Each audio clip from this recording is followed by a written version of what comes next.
قبر کی جو پہلی رات ہوتی ہے نا، مردے کے لیے سب سے مشکل رات وہی ہوتی ہے۔ آقا علیہ الصلوۃ والسلام نے ارشاد فرمایا کہ جب مردے کو قبر کے اندر رکھ دیا جاتا ہے اور لوگ مٹی دے کر جیسے ہی اس کی قبر سے تھوڑی دور کو ہٹتے ہیں، آقا علیہ السلام نے فرمایا کہ قبر کے اندر دو فرشتے آتے ہیں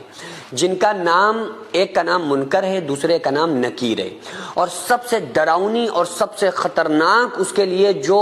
رات ہوتی ہے وہ قبر کی پہلی ہی رات ہوتی ہے۔ اور آ کر اس سے ایک سوال کرتے ہیں، اچھا یہ عجیب بات یہ ہے کہ چاہے ٹائمنگ کوئی بھی ہو، یعنی مردے کو قبر میں رکھنے کا وقت کوئی بھی ہو، اس کو عصر کا بعد یعنی ایک ہلکا سا اندھیرا سا ہو جاتا ہے، وہ والا جو ٹائم ہوتا ہے نا، وہ اس کو محسوس ہو رہا ہوتا ہے، اور قبر میں فرشتے آ کر اس سے سوال پوچھتے ہیں۔ تو پہلا سوال تو عام طور سے آپ لوگوں کو پتہ ہی ہے، پہلا سوال پوچھتے ہیں من رب کا، تمہارا رب کون ہے، ما دینو کا، تمہارا دین کیا ہے، ما کنت تقول فی شان حاضر رجل، بتاؤ آقا علیہ السلام کی شان کے بارے میں تمہارا کیا عقیدہ تھا۔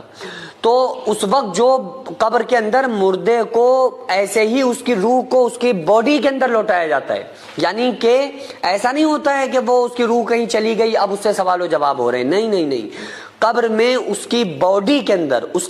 کے جسم کے اندر اس کی روح کو واپس لوٹایا جاتا ہے، اور اس کے جسم کے اندر روح کو لوٹا کے اس سے پھر سوال و جواب پوچھے جاتے ہیں، اس سے اللہ کے بارے میں، دین کے بارے میں اور آقا علیہ السلام کی شان کے بارے میں اس سے سوال